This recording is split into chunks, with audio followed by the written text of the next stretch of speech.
You will never find the more wretched hive of scum and villainy. We must be cautious.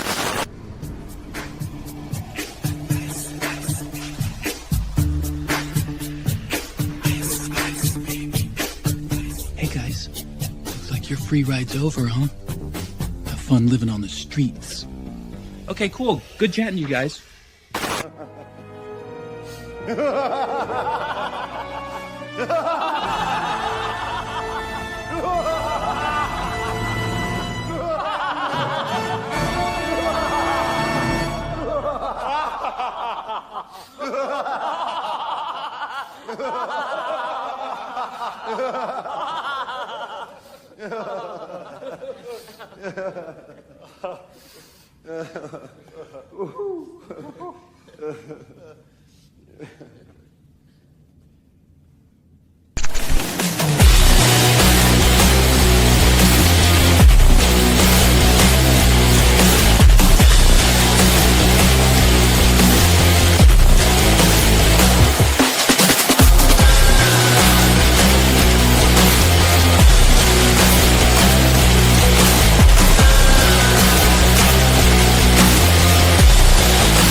And hit the button. Woo! Yay!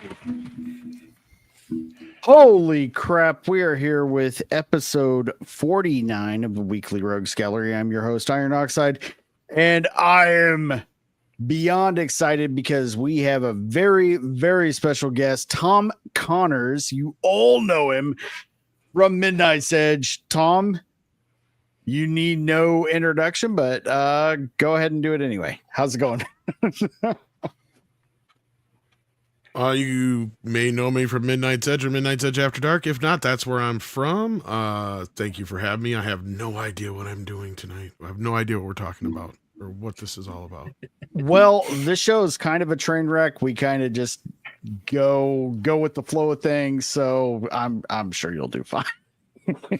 I try.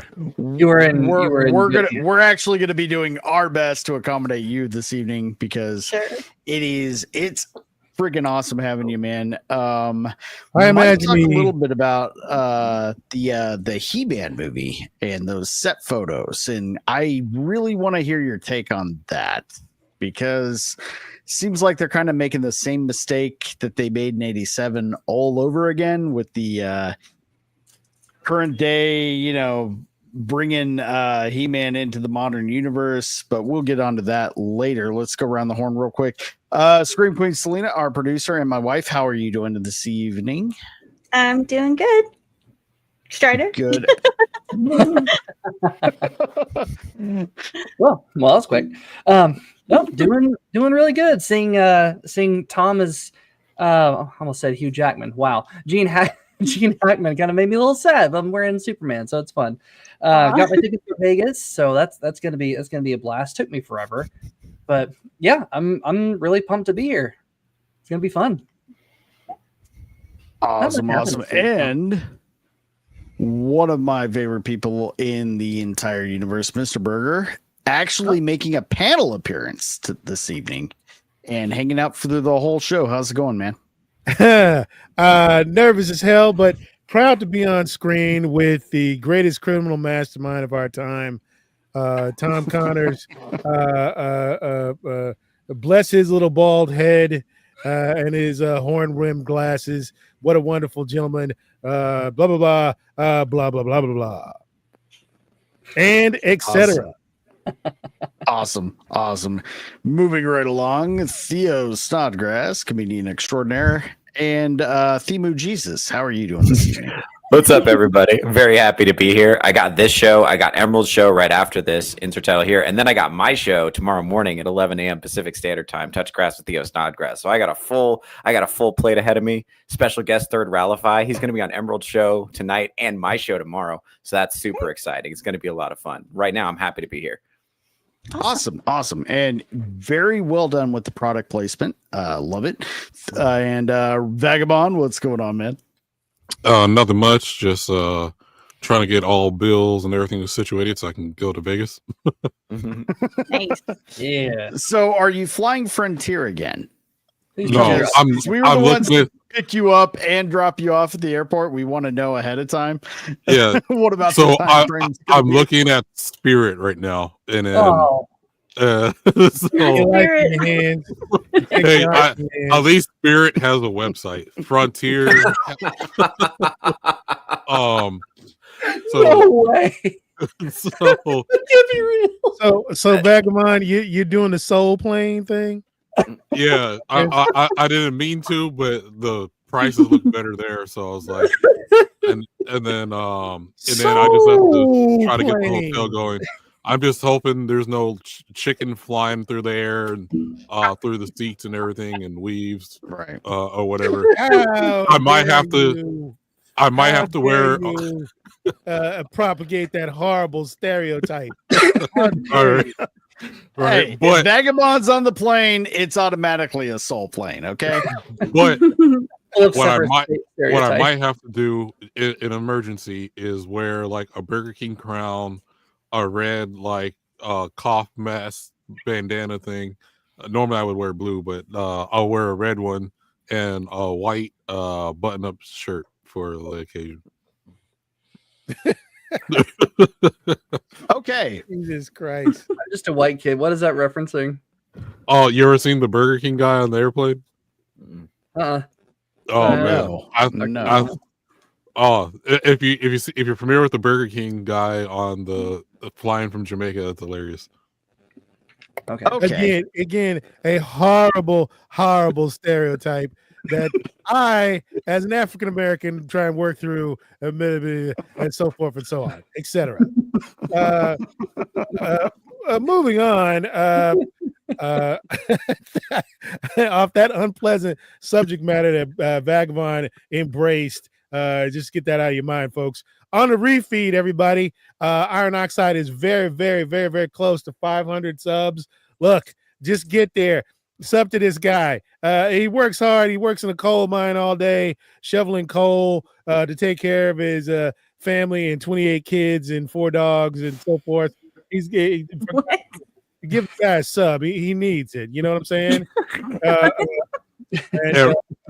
Hey, I'm not going to say he's lying, okay?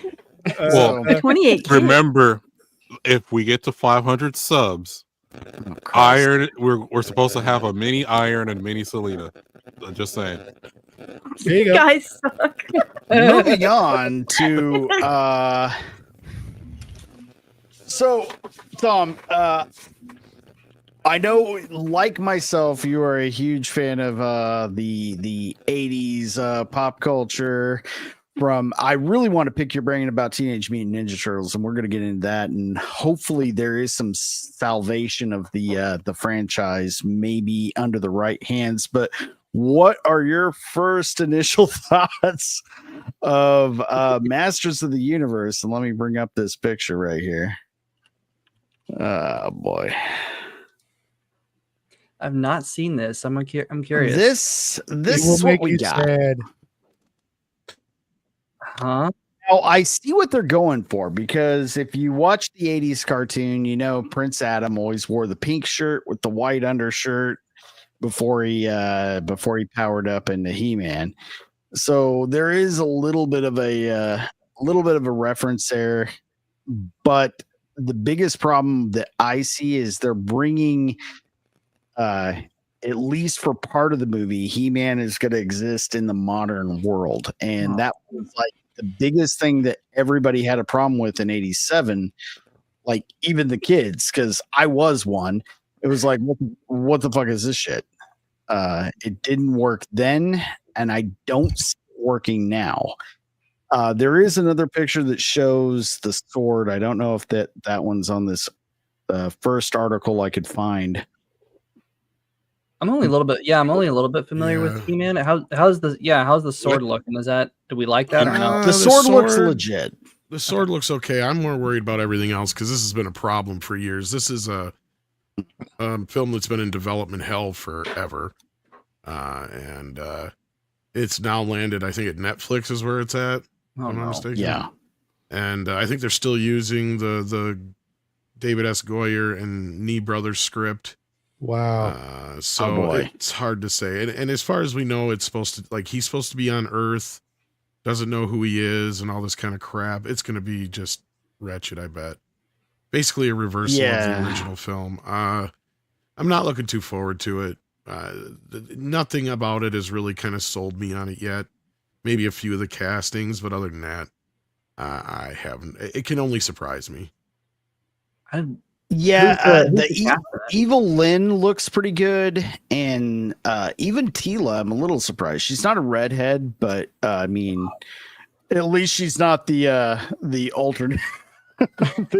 What you would expect with a redhead casting in modern day. When are we gonna get a representation? What did the Scotch and Irish ever do to you, Hollywood? Yeah. Well, they hate you. They do. Yeah, we are pretty hateable. I don't blame them. When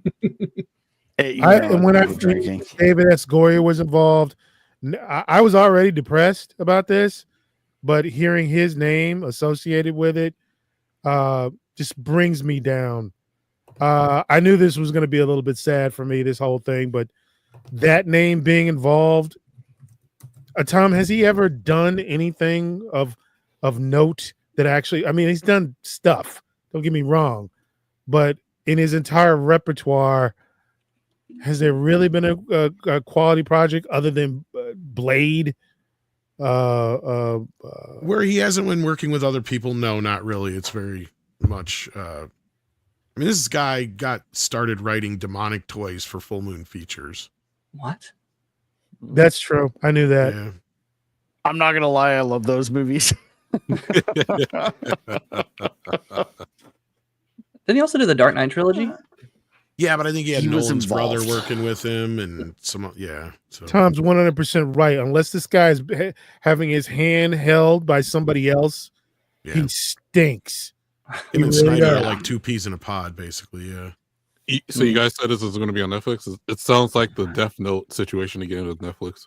Oh God! It has been passed around from just about every studio you could think of. Like Netflix is like the end of the road. It was I think Amazon or Universal and Fox. I think at one point Sony I think had their hands on it. I don't know. Andre's more up to the history than I am on the film side of it, but yeah. Could it be what possible really that they put it upsets on? me? Back, I want to say a good at least 5 years ago, there was a great script floating around called Grayskull, where the whole thing took place in Eternia. they just leaned into the toy franchise as much as they could and tried to make it as serious as possible. And everybody freaking loved it. And for some reason, they didn't just go with that. But that was, did anybody else pick up on that when it was going around? I actually did. I actually saw a part of it. That's a long time ago, Iron. And it was a good script as far as I'm concerned. A bit of a page turner. But I mean, what happened? Why is this taking a decade to get to this point? Was it a rights issue, Tom? Was it a legal issue of some kind? Why did this take so long?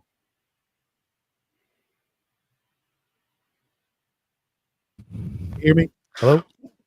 I wish I had a better answer than I don't really know, other than just people couldn't get it right. I mean, no, it wasn't really a rights thing or anything like that. It would just, people kept picking up the rights to it. They just couldn't seem to get it off the ground. Yeah, it's like they just don't want to do, like, there's a clear path to print money. And for some reason or another, every studio just decides to go, hey, you know what? No, I'm going to go this way. And that's how we get a pink shirt, modern day He-Man, same fucking story, different day. Well, we're going to say hi to the chat real quick. Let's see what we got in here. We got Drunken Emerald Arrow. Hey, what's going on? First in. We got Lawrence Knight. What is going on, my friend? Let's see who else we got here. And my favorite, the Master Hobo. Greetings from the homeless shelter. Tom Connors has now taken over this channel. Absolutely. I would gladly give up my channel. Tom Connors, if you can't tell, I'm a little nervous this evening, folks. Let's see. We got Master of Trivia herself, Emily Kruger. We have the Morning Mayhem. What's going on, man? Love Midnight Sage. So do all of us. We got Really? Samuel the Infamous. What is going on, man? And just a quick scroll through. Angry Vulcan, what's going on, dude? And I think that is everybody. Now, one of the other interesting casting picks for the film that I got to say, like, when it comes to race swaps, I do care when it's just absolutely unnecessary, but like, Idris Elba is Man in Arms. I'm not going to go throw a fit over because he's just a dude with a mustache as far as I was concerned. That doesn't really bother me that much. And maybe just having at least one notable actor with some, some good talent behind him in this whole movie. You were going to say one good actor was the Melanin. Right. I thought that's where that was going. I swear to God, I thought you were wound up to be like, we'll give him one diversity hire. We could have one chip in the cookie. That's fine. As long as we don't go crazy. Hang on, you missed your cue. Like, I don't want to see Idris Elba in there. I'm sorry. Like, they should have cast him as the Beastmaster or something. Or Beast whatever. Man? Yeah, Are you whatever. serious? Yeah. Like, you know who would have been good at that role? David Harbour. Well, like, I don't need to see black. Honestly, you're right. Like, yeah, he could have played the Beastman or Beastmaster. I don't know. Like, they could have just, like, the other problem I have with this film is like, the same thing with Star Wars Skeleton Crew. Like, they try to remind us of Earth. Like, this is escapism. We didn't like Hey-Man because it reminded us of Earth. We just want to be in Eternia or whatever. Same thing with the Skeleton Crew, where it's like they're in a cul-de-sac and like any other suburbs in America or whatever. That's not why we watch Star Wars. And not to go on a tangent, but yeah, it's just the whole escapism thing. And it's the same thing with Minecraft. I never played the games. I know it's popular or whatever, but no one wants to have, let's get transported in the Minecraft world or whatever. Just put it in whatever universe it's supposed to be set in. Like, there's no need to like have references to Earth in any of these materials. No, that's a good point Vagabond's making. This is widespread in fantasy adaptations. It's like the new rule with fantasy. You see this with like Wheel of Time, and you saw that with Rings of Power 2.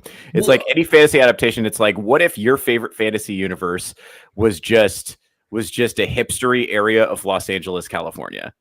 It's the same thing, but we're going to turn it into Los Angeles. And it's like, no, stop that.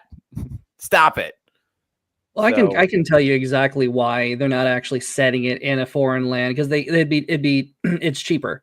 Because look at this costume. That would be insane to have to put together in real life, and there's nobody in Hollywood who can actually design stuff like that. Nor that would also require different different set designs. That would also require like a Lord of the Rings style production value, and Hollywood just doesn't do that anymore. If it's not in the volume, they don't do it. Which I also kind of find it hilarious, because this is 10 years post.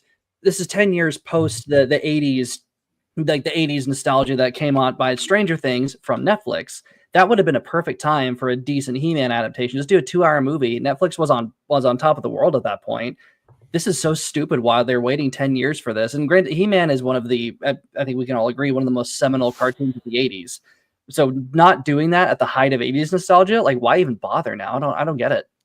Well, again, like Tom was saying, it's been tossed around for probably a couple decades. The only reason it's probably happening now is because of Barbie. I've said that for a while. Like, since Barbie hit big, that's why I think it went forward. And what bothers me is it seems like maybe through some of the design they're getting the idea of what they should do, but the story is the problem at the end of the day. Like, yeah, like I agree with most of you guys. Like, most of the casting is not the problem. The other stuff's probably fine as far as the look wise. It'll probably look okay. So I'm sure they'll try to harken back to most of the traditional looks. In fact, it looks like they're copying one of the more bougier designed He-Man of the last few years, or whatever you want to call it. Was the Ultimate He-Man or whatever it was. So like, yeah, so we'll see on that part, but the story is the problem. He-Man shouldn't be on Earth. I've never been a fan of him having any connections with Earth whatsoever.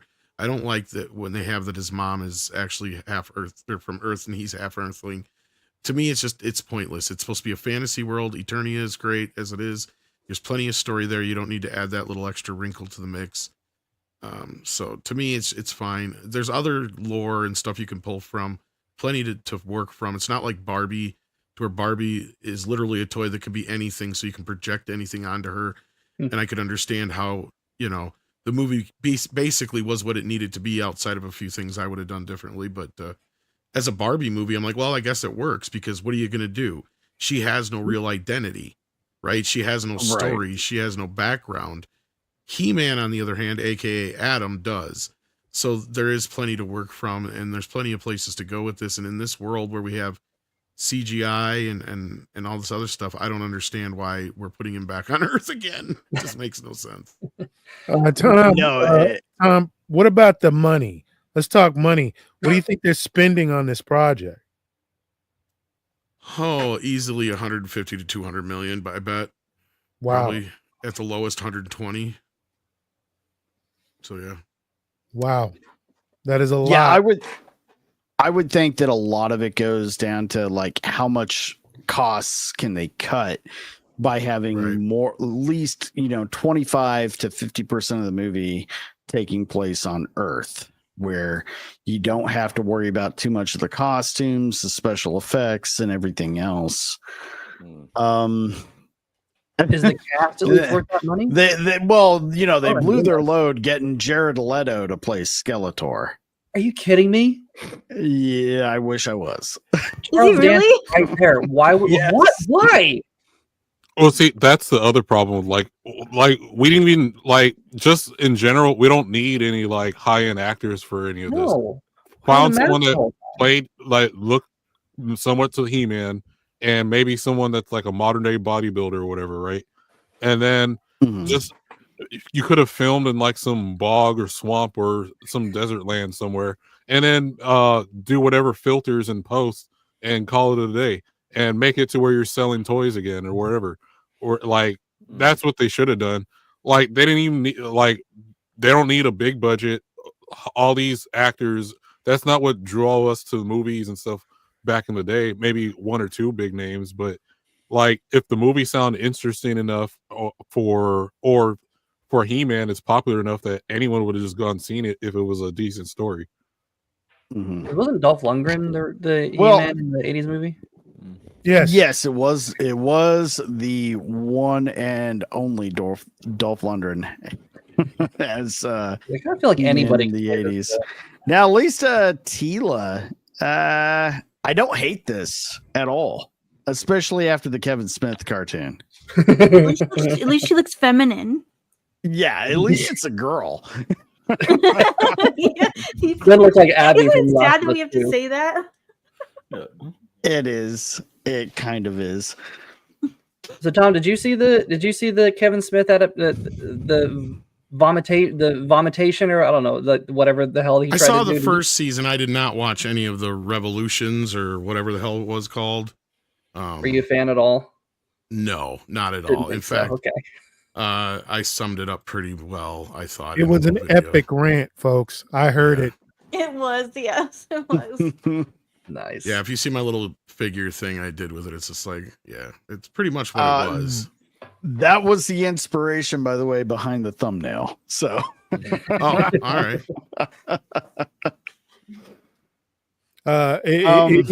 It was even greater than the Geode rant for Star Wars. He and Andre kind of ripped into it.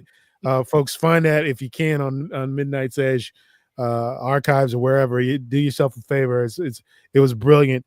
But Tom, you're saying, you're basically pitching the fact that they're going to do what, 30%, 50% in the quote unquote real world, and the rest of it might be in Eternia. Do you think is that really necessary? I've always wanted to ask you, is it the IP, or is it the people, or is it the budget? Did they really need to hire Idris Elba? Did they really need to hire Jared Leto? Can't the IP carry itself? Won't the IP get people to watch it? I've always wanted to get your opinion on that. Leto is actually somebody I would have been fine with for Keldor, but when it comes to Skeletor, when he transforms, it has to be somebody else. I just don't think he might be able to handle it, but if he's fine with being, completely faceless through most of the movie, that's up to him, I guess. But I mean, if we were talking like a prequel series where it was going to be about, Randor and Keldor's relationship and how he turned to the dark side, basically with Hordak, I would be fine with Jared Leto leading that series, right? I mean, it's basically the same kind of thing as like a Loki series. So yeah, you'd get that kind of a guy to play it. But once he's Skeletor, I mean, basically you get like Willem Dafoe or Steve Buscemi or somebody like that to play the role, because they need that gravitas, that voice, that it's kind of like, there's just like a certain voice and that we kind of associate with it, even though it's, been different every time. Still, that original Alan Oppenheimer voice is the one that everybody kind of thinks of instantly when it comes to Skeletor. And I'm not saying you have to mimic that per se, but I mean, there's just a way of playing Skeletor. And because the thing with Skeletor is the bane of his existence is everybody around him, because he is the smartest person in the room. Yeah. And he is the answer to the question of how difficult it must be for smart people to deal with stupid people on a daily fucking basis, because his henchmen are the dumbest. Like, he has come up with so many names for them in the old series. Like, you can find clips, I'm sure, out there, clip shows out there of all the bumbling boobs and you ignoramus nimskulls and all that stuff that he comes up with, just constantly, every episode something different that they screw something up. So I mean, that's his other thing, is he's so vain despite being, this ugly creature now. But no, Leto might be able to pull it off, but I just don't know if he'll be able to pull off Skeletor so much. But he's like the least of my worries compared to the other stuff. As far as the money goes, yeah, I mean, you could have cast this with a bunch of unknowns who actually just look and sound like what we're looking for in our He-Man characters, compared to the original Filmation series or the 2000 series, which are probably the two that people love the most. My only issue with the 2000 series is I'm like, just take that story and remake that as a movie. Right. just don't steal those designs so much. Those designs they were a little over designed in my opinion.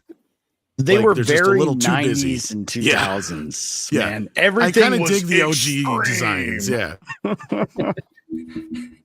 Yeah, if you could take the 80s aesthetic, but then the 2000s storytelling, you would have a perfect mix. Yeah, that just the sword was overdone, the muscles, everything was overdone in the 90s, and it is a wild time. The 90s and early 2000s cartoons, well, some of the best were some of the most ridiculous for that same reason. Yeah. But we did get the 90s or early 2000s He-Man, then we got Ninja Turtles, which I think was the best representation of Ninja Turtles we've had. Was that animated series was freaking perfect. It was great. Or as close to perfect as we were going to get it to date. Even it only lasted for one season, but Thundercats was great. And it just didn't catch on. And the reason they kept canceling all these shows were because the toy lines didn't sell, because kids weren't buying toys anymore. And this was before the nostalgia market really kicked in, where people my age and older were rebuying shit that they were putting in the original box art and everything you get. Oh, hey, Arza, what's up, man? Well, I think the problem, like, I like the more modern versions of some of these shows that were like, okay, towards an older audience. They forget that, like, they need to design it in a way to where, yeah, older folks can still watch it, but like still need to sell toys and need to bring a younger generation on. So I think the perfect balance would have been like the original X-Men, the animated series, where you have your serious moments, but then it's still enough to where a little boy can go in the store and be like, oh, man, I want to be like a Wolverine or whatever character, and go and want their parents to go buy toys of those characters. But when you make it to where it's like, oh, this is much more just older, older teen, older adult thing, then you lose sales out on the toys, and that's the mistake they're making. Yeah. Because you also the element of those old I'd say that no offense to everybody older than me on the panel. The thing about those Hanna-Barbera cartoons is that there's an element of camp there that's fun, and I don't really know if anyone can do that now. They either have to if it's camp, they're making fun of it and kind of being a little bit disrespectful, being like tongue firmly lodged in cheek, like poking out the other side. Like, we know this is dumb, so be in on the joke with us. Or they're hyper super serious, like the dark, gritty early 2000s Batman treatment of like. And I think the only film I've ever seen toe that line and actually make it decent has been the first Thor movie, because the costumes on that are kick ass. Like, they're fantastic. I miss that helmet. I love that helmet. I have to disagree. We saw that once before in the 90s, and that was the original masterpiece, Teenage Mutant Ninja Turtles, which still holds up to this freaking day. Yeah, which was probably more of the inspiration. More recent though, like the old 90s TMNT was fantastic. The first one, at least, it kind of dwindled in quality gradually, but like the 2000s one was pretty good actually. That one took a lot of inspiration from the film in that it was a good balance between what was in the comics and making it a little kid friendly. Like, that was the one my kid grew up on. Because like you had the 87 to 96 series, and then when did the other one start? 03, I think it was. I want to say about 2003. Yeah, and then the 2012 series, that one leaned way into the kiddie element. Like, it went way more. And I watched like the first few episodes. I'm like, okay, it's sticking with the basic idea, but it's mostly harmless, but it's obviously for kids, right? I had no issues with that. I just didn't get into it, didn't watch it. A lot of people said I'd probably enjoy it, but I'm like, nah, it's fine. I don't need it.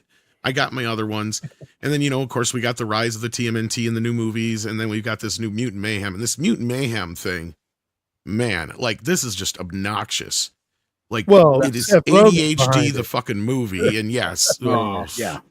So, of course. But Tom, My big question. I'm glad we're on to this. Fuck you, Rogan. Get away from my turtles. Amen. Amen, Tommy boy. But my big question, here it is.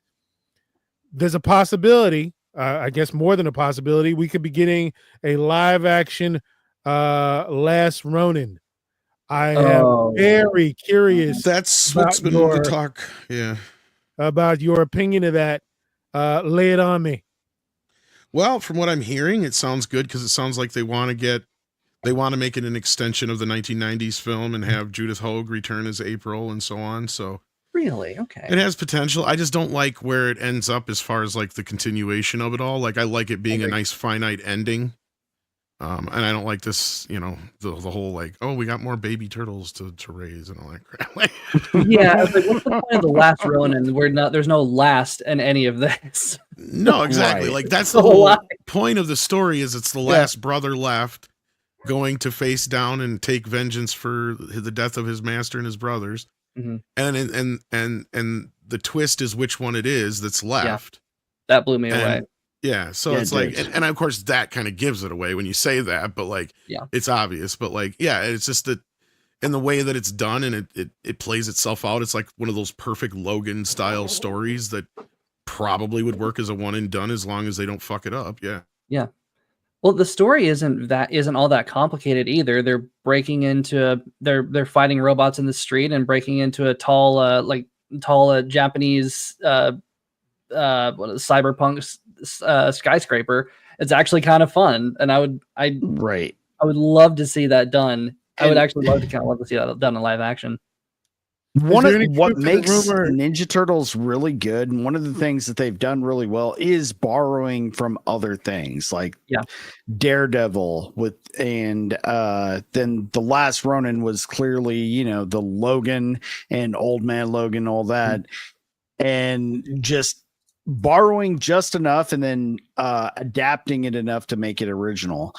If they were to do that as a one shot, it would be great. But they need to just leave it completely at that. I wish they weren't even doing any more with the comic book, but knowing Eastman and Laird, they're not gonna leave it alone. There is a rumor that I read on X, so take it with a grain of salt. Are they trying to do this as a one and done? Or are they thinking about doing this as some sort of trilogy? Which is the last thing I heard. I don't know if there's enough story in just the one portion of it to do. I mean, unless they're going to continue it, that's my fear, right? Like, if you're going to do it just as the Last Ronin, if you really think there's enough to do a trilogy, maybe. But I mean, 5 books or whatever it is, they're not. Maybe a big pack 2-hour movie is all you really need, I think, for that. My problem is, I think that they couldn't resist leaving it open for a possible sequel if it's popular. That's the problem. Yeah. Was it Hamada that greenlit this or started it? I believe it was, wasn't it? At Warner Brothers? Oh no, this has nothing to do with Warner Brothers anymore. I thought it was Walter. Paramount Hamada. owns all the rights to TMNT now. Yeah. Oh, okay. I thought Walter Hamada was involved in some way. Yeah, no. The only thing that Warner Brothers has is the old TMNT movies, and that's it. I see. Okay. Otherwise, Paramount and Nickelodeon own everything. Very quickly, they even bought the rights to the original 80s series recently. Very quickly, something I've always wanted to say, real quick. I think, and I've always thought, I think I said this to you once, Tom, that Warner Brothers is leaving money on the table by not maximizing the Hanna-Barbera, the Warner Brothers cartoons. They're just leaving money on the table. In my opinion, and I think I did discuss this with you one time, that there's more value in potentially mining the IPs for Hanna-Barbera and Warner Brothers cartoons than in DC to a degree. So are you talking like Space Ghost? I'm talking like Space Ghost. I'm talking Hong Kong Phooey. I'm talking Herculoids. I'm talking there is big time money that they're leaving on the table where they're not doing Yogi Bear and all that stuff. Yeah. I mean, most of those things have been released on Blu-ray and DVD, and I mean, outside of the Warner archive, they don't really get much love. You're not wrong there. Yeah, they probably are, but at this point, I don't know if they know how to market this thing. Like, I know there's a lot of people who want to see that Coyote and versus Acme movie. Yeah, I'd like to see it. From what I've heard about it, it's pretty bad. Oh yeah. Oh, that's sad. Yeah, I mean, basically, first of all, the first problem of the film is you have a main character who doesn't talk, right? Like that's the Yeah.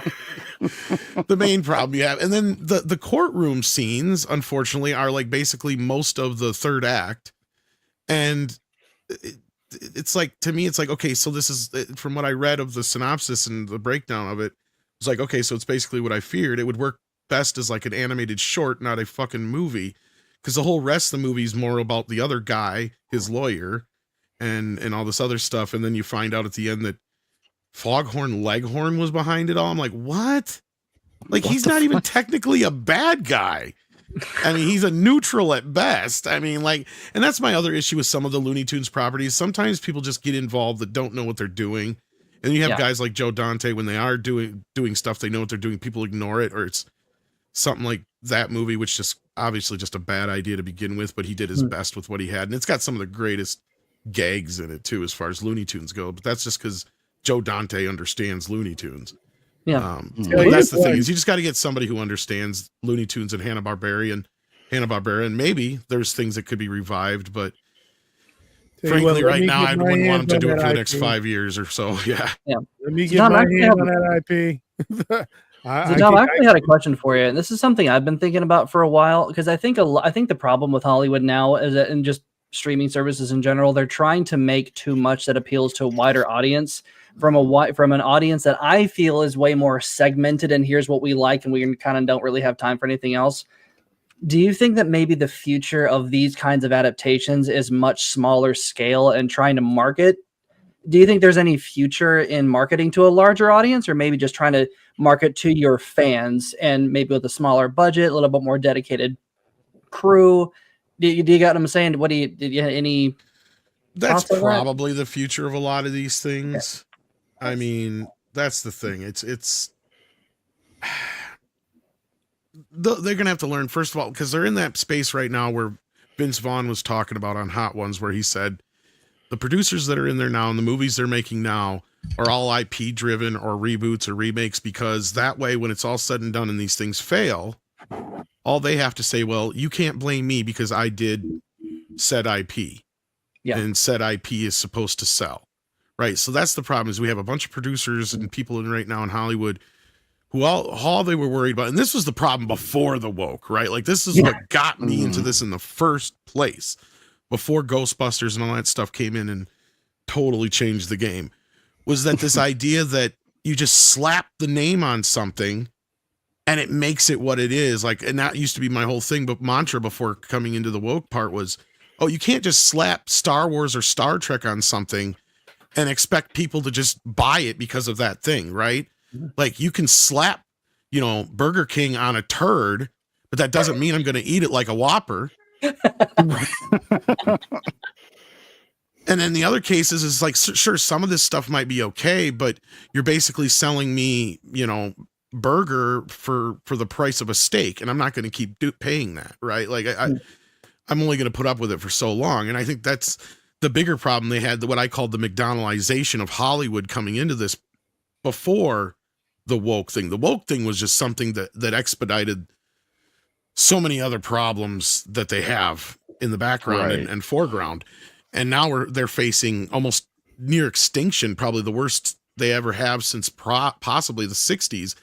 And I don't know if they have the facility to pull themselves out this time compared to last time. I mean, I'm not saying movies are going to die or they're going to go anywhere, but if you haven't noticed, both the music and video, or both music, movie, and television industries have been just conglomerated by, major entities like, Comcast and AT&T and stuff like that. So, yeah. Well, Tom, I don't think I've ever heard your to expand upon that.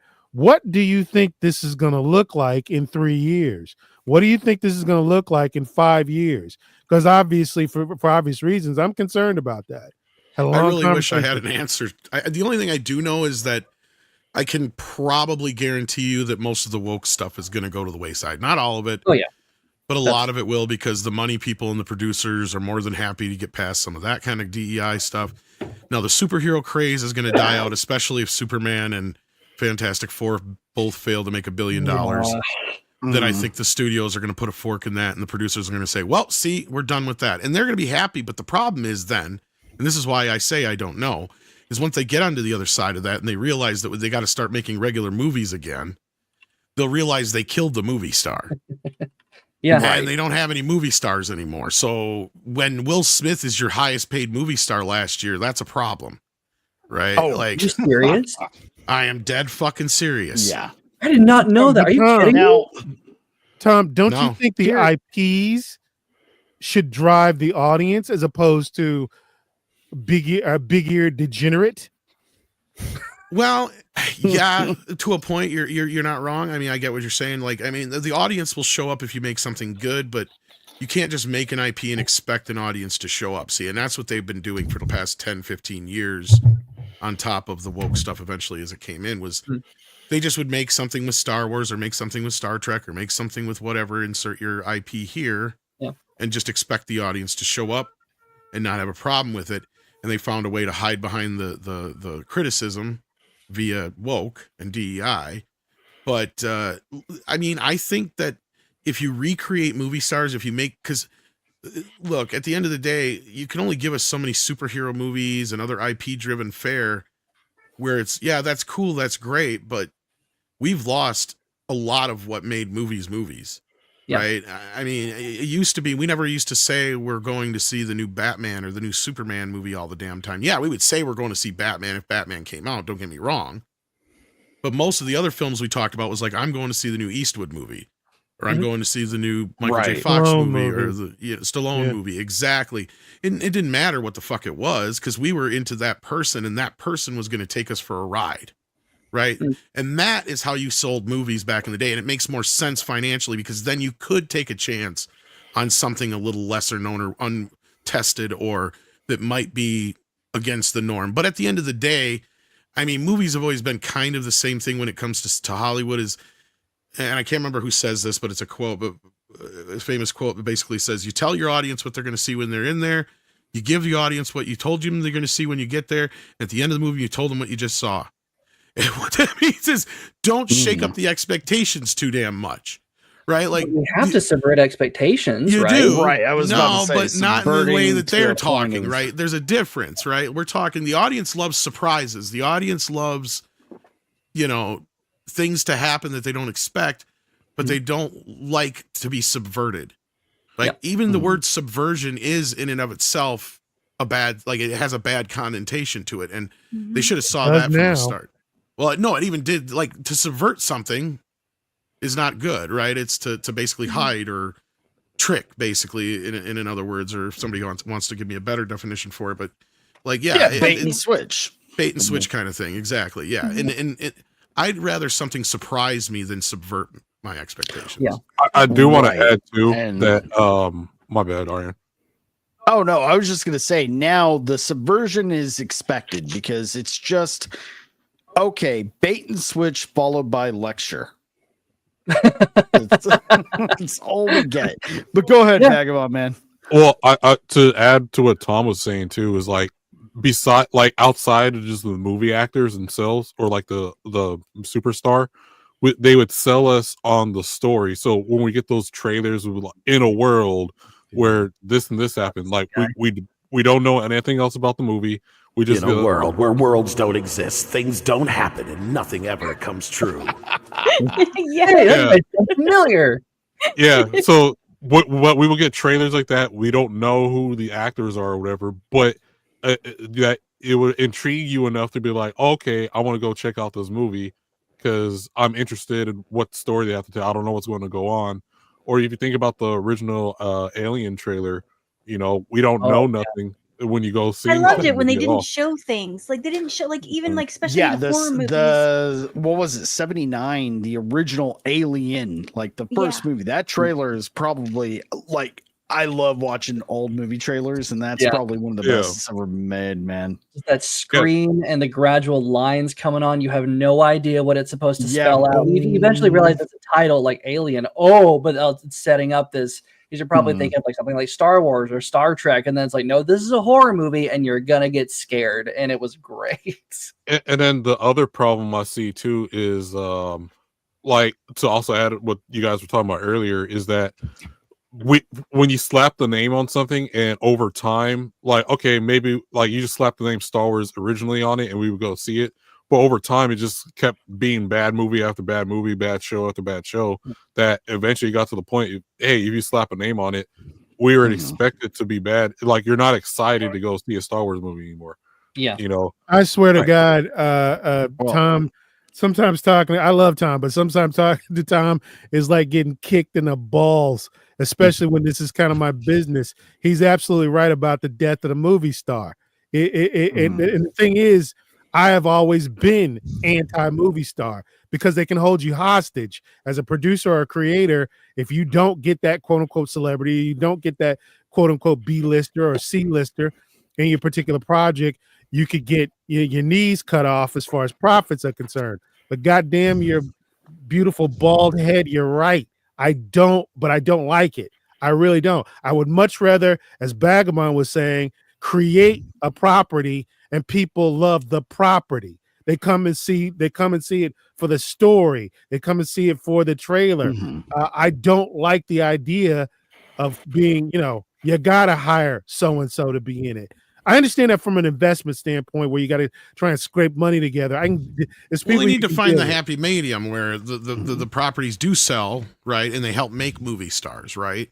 And that's kind of how it used to be. You'd get lucky if you were in something like a Star Wars or Jaws or whatever that would, Indiana Jones or something that would make a big splash, and then you become Harrison Ford, right? Like, right. That's kind of how it used to be, and now you don't even have that option most of the time, because as we learned from like Ethan Hawke and his daughter, as we've been telling people for years, they pick more on their social media following than their actual credentials or their acting ability, because that's why we got Robert Pattinson as the Batman instead of Nicholas Hoult, who played Renfield and was in Nosferatu recently, and also played Rachel Zegler. Rachel Now Zegler is a good example of that. Yeah. Well, how much of the death of the movie star is because I think social media has just made celebrities a lot harder to like, because now we know how they are. Yeah, we know they're all like with Rachel Zegler. That's a perfect example. Like, we know what she thinks about stuff. Here's the thing: I knew what she thought about stuff because I've talked to women in their 20s before. I knew what she thought. That was not a surprise to me.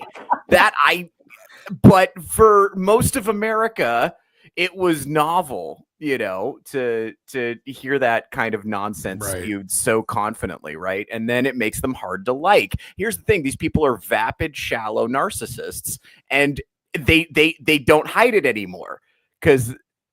So I don't know. I think it'd be hard to have a movie star-centered film industry if you could just go on Instagram and just hear like Mark Ruffalo talking about climate change on Twitter. My God. Gag me. I mean, gag me just because Mark Ruffalo is talking.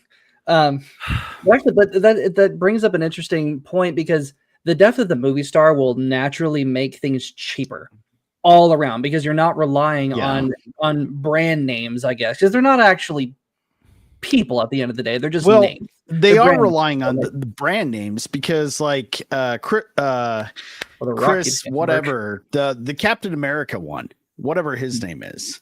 He's not a movie star. He's just the guy who played Captain America. Captain America is Chris Evans. Evans. Yeah. I mean, I've seen one movie other than the Avengers and Fantastic Four with him where he actually showed some acting chops, and that was the Iceman. Tom has made this point multiple times. Certain people, as much as we like them, for example, Henry Cavill, really can't put asses in seats. He really can't. Argyle, if he could, Argyle would have been a hit. If he could, that Gentleman movie would have been a hit. There's several people that Tom has gone down over the years.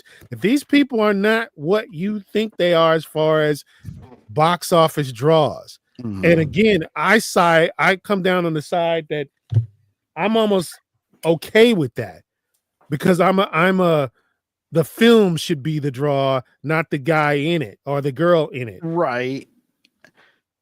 But, but then, they ruin the allure when they talk too much and just add, Harrison Ford's always made a very good, and so did Jack Nicholson. They tried to do as limited interviews as possible to maintain the illusion of whatever character they're playing, even though both those actors really just played themselves in every fucking role. As great as it was, you were still just getting Harrison Ford or Jack Nicholson, no matter what. Yeah. Sorry. Let me interrupt. Oh no, go ahead. Oh, I was just asking Tom if he had an idea, like why. Because obviously, it seems to me that because making movies is expensive already, so you think that Hollywood would be trying to embrace anything cheaper. Like they embrace the volume like crazy with Star Wars and Marvel, and like the Batman with Robert Pattinson was a volume movie, but it looks great. But like there's like Book of Boba Fett, Mandalorian, where the volume looks terrible. But like Hollywood has always trying to embrace the more efficient, cheaper option. Why in the world aren't they trying to embrace the death of the movie star and just put all that money into production or story or whatever? Why are they still? Because it's an outdated model. Nobody, like as you said, nobody's going to go see a Clint Eastwood movie. No one's going to see a Stallone movie. Like why aren't Hollywood trying to? I mean, I would definitely now because Stallone's awesome. But we get your point. We understand. Yeah, but like why is Hollywood so reluctant to embrace like this thing that would save them hundreds of millions of dollars? Why wouldn't they be embracing that cost cutting measure that would funnel that money to other areas? I really wish I had the answers to all that. I mean, the problem is that the studios and the productions and the people that work in Hollywood, they've gotten so used to spending so much money, they'll never spend anything less. They'll just find ways to make you pay for it or somebody else pay for it. Good point. Because because they could make movies for a lot cheaper than they do. I know that the unions have a big problem with that. You got to have 3 people for every damn job, and most of them are useless. The other side of it, as I said before, is the productions need to look. The producers and the people involved need to learn how to make a movie, and not, like the MCU is a great example, right? Like they use the final special effects all the time as storyboards. And it's like, it's like that scene in Spinal Tap, I imagine, every time they deliver something, because they're like, oh, that looks great. Now, can you tweak this and change that? And can you add this character here and have this character flip this way instead? And they're like, but this is what you asked for. It's like, yeah, but we changed our minds. It's like, well, that's another 6 months worth of work. Like they don't get that part. And then they just throw more money at it and expect it to fix the problem. And when you have a Disney or an AT&T or a Comcast behind you, you can afford to do that sometimes, and it's going to bite them in the ass. Like I said, I wish I had a more concise answer for you than that. That's fine. I'm just curious because you're very insightful about all this, and said that I've always wanted to pick someone's brain about the whole setting up Hollywood. It's interesting. What about the decentral? Oh, go ahead. Go ahead, Bagwan. Oh, I was just going to say, I think the other problem, too, to add to this is a lot of the bigger studios, like a lot of these guys got like almost an unlimited amount of the budget to use. Unlike back in the day, it was like, okay, we might not have enough money to have this, and this happen. What can we improvise to simulate what we wanted to create on the screen? Yeah. Right. Like when Terminator, right, when they threw acid on the back of Arnold's jacket and you just, have steam coming off his back of his jacket, nearly burning him or whatever. Like, we don't get that anymore. It's just like, hey, we got a limited budget. Let's CGI and do whatever. Like the creativity of having like production is gone, or to get to the end point is gone pretty much. Yeah. Because oftentimes because we go back to Alien, the reason that they filmed it, the reason that Alien had a very minimal presence on screen because it looked ridiculous the more light you shined on it, because in that costume like that, you don't want to wear it out because that's expensive, but the more light you shine on it, that kind of ruins the mystery. So shooting it in shadow allowed you to save money, because actors on a set is not that expensive, but actors on a set with special effects, I'm glad you brought that up because, like, I'm a massive advocate for conventional effects. I miss it, and when you do everything digitally, you're removing that artistic quality of cinematography, where the lighting, the shadows, exactly what you said. You can have an imperfect design and make it look absolutely perfect on screen with the right lighting and just the right angles, everything else. And like you said, man, just being very limited, like you don't see the alien on the screen is often as what you would think you were going to, and that builds up that sense of dread. And now everything is just fucking throwing popcorn at you constantly. Literally, here's an alien popcorn bucket, here's the other alien popcorn bucket, here's a Star Wars popcorn bucket. Like, stop. You mentioned conventional effects. I'll go back to Teenage Mutant Ninja Turtles, which had some of the best conventional effects. Those costumes still hold up compared to the Shrek bullshit that we got in the early 2000s. Whatever the fuck that was. I would like to add a good case study of this would be the original Child's Play versus any modern Chucky film, right? Where no, that's a good example. Absolutely. Yeah, because like now you're speaking her language, horror. Well, because like the first few Child's Play movies are like one of my favorites, because like he doesn't move, he's just sit there the whole time. They flash, they might turn their heads or whatever, turn back around. Something happened. You're suspecting it's the doll. Could it be the kid? I don't know. The the characters are like, man, there's something wrong with this kid or whatever, right? And then later on, you do see him move, but it's like, it's not really like a comedy always in your face. You watch a modern Chucky film, he's like, you see what he's doing like 24/7, like, But again, it doesn't help that it's what is it, computer generated? It's like when they took E.T. Do you remember when they had E.T. and they kind of made him, computer animated in like the later versions? It was like a reimagined, like behind the scenes, or what was it? Did they do that? Did they fuck with E.T.? I know they did that for Star Wars as like an Easter egg. I didn't know they. There was extra scenes of like where Elliot was giving E.T. a bath, and it's like included in the 2001 DVD. I never seen that. Something like that. I still got my VHS. Well, Elliot's on a list now, apparently. Let me ask you something. How bad would an alien have to smell before you tried to bathe it? Good question. I'm not giving anyone a bath, to be honest. There's no first thing I do when I find an alien's trying to get it to bathe with me. I'm not gonna lie. I guess it depends on what the alien looks like, to be honest with you. I'll be right. Yeah, that's great. The first thing that happens when an alien's on Earth, somebody tries to molest it after they chase it down. Not molest. It would be when the mother exposes oh my god, an alien! Can I fuck it? I would be romantic, obviously. I would there get goes homeboy fucked an alien. Take it on dates and stuff.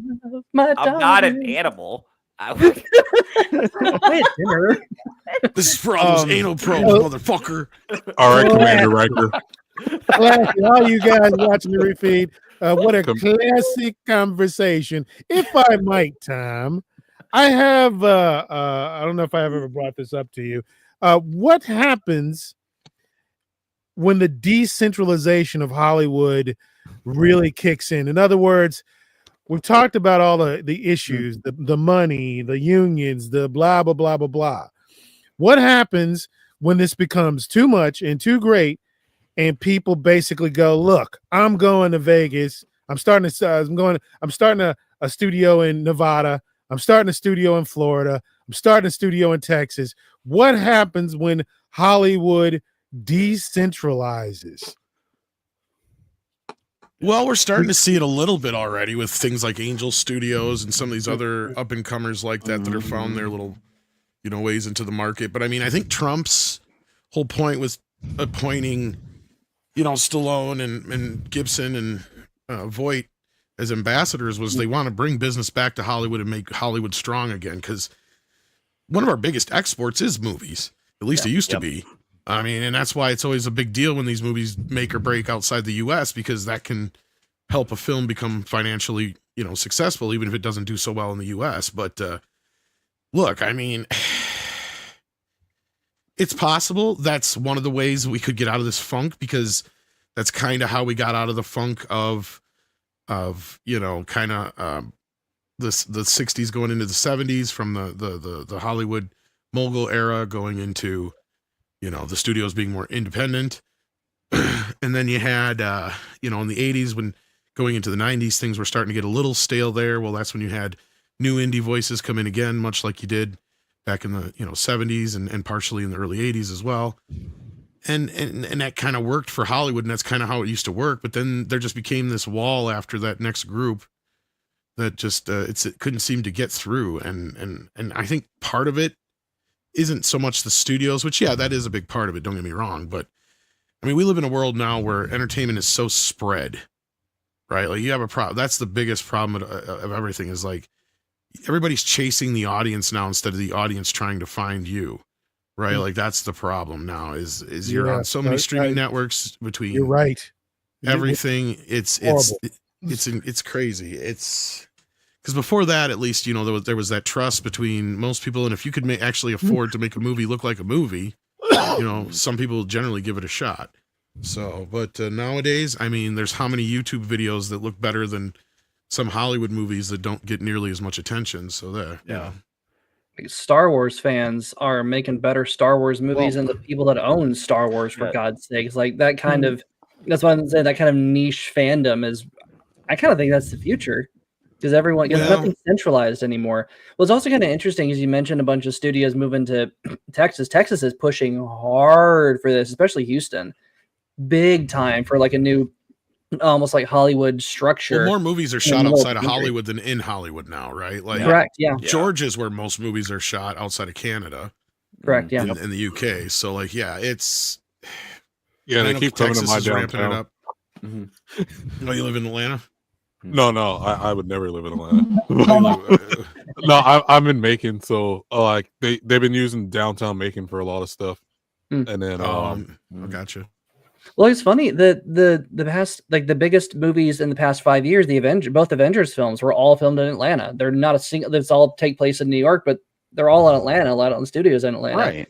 So I'm kind of wondering, because you're moving all of this structure over to different states, I'm kind of wondering if that's going to change the system, or if just being in a different state means that they're going to be starting over. I'm not sure how that's going to work, actually. I think about it. Well, and real quick, just talking about like IPs, like, I don't believe that superhero fatigue's a thing. I think that I agree. People want it, as long as the story's good, people are going to gravitate that hero's journey no matter what. That's a timeless fucking story. And that's why, like, shit like this, like, we got good things coming out, and eventually it might take 20 years, but this might be the new IP. We're going to see an Iron Age really coming out eventually. It's just going to take a while to get there. And as they destroy everything that came before it. Yeah. Well, yes, Hollywood brings about their own destruction, because all they have to do is just shut up, and they can't do it. They're so irreparably broken.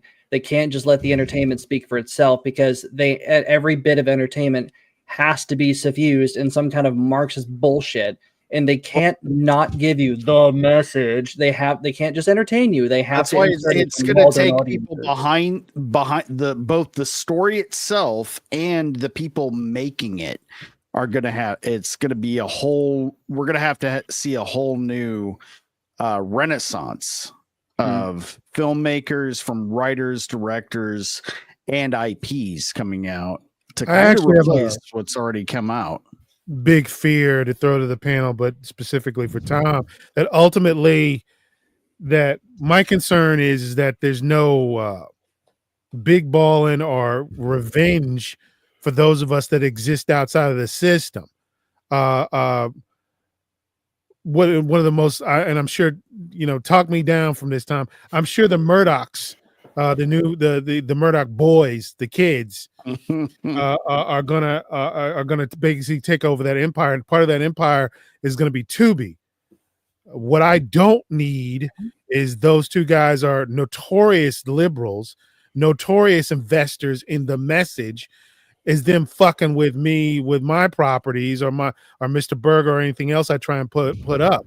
It's a real concern of mine that those of us that try and push outside are part of the decentralization. Are we going to get, our nuts crunched, or how is this going to work? How do you imagine this can work? Can we coexist with mainstream Hollywood, or is it going to be a fight? I think like Critical Drinker and Eric July and those kind of guys prove that yes, they can exist. And part of, I guess, the blessing of the spread out decentralization, or whatever you want to call it, is that you have the YouTube, you have the internet, you have ways of getting a hold of people now that you never did before, right? Right. Like back when I was working in indie film, we never had these kind of connections or abilities to get our shit out there, or I might still be doing it. So, I mean, you have that as an advantage. Now, what you don't have is the centralized advantage of, if you get yourself on a Warner Brothers picture, if you get picked up, your indie movie gets picked up by some, studio, or, you get yourself a TV show or something like that. Obviously, that's a way bigger deal. But nowadays, those aren't even really worth what they used to be. And a lot of these comic book artists now are just chasing a show or a movie. And though I don't disagree with you that superhero fatigue may not necessarily be a thing, I do feel like they've oversaturated it. I do feel they pushed it to the point where the audience is starting to reject these things. And that's why I say the litmus test is really going to be between Superman and Fantastic Four, and partially the Thunderbolts, because the Thunderbolts, luckily going into it, doesn't have nearly as much baggage as some of the other Marvel stuff has, but it does have the baggage of, did you see Black Widow?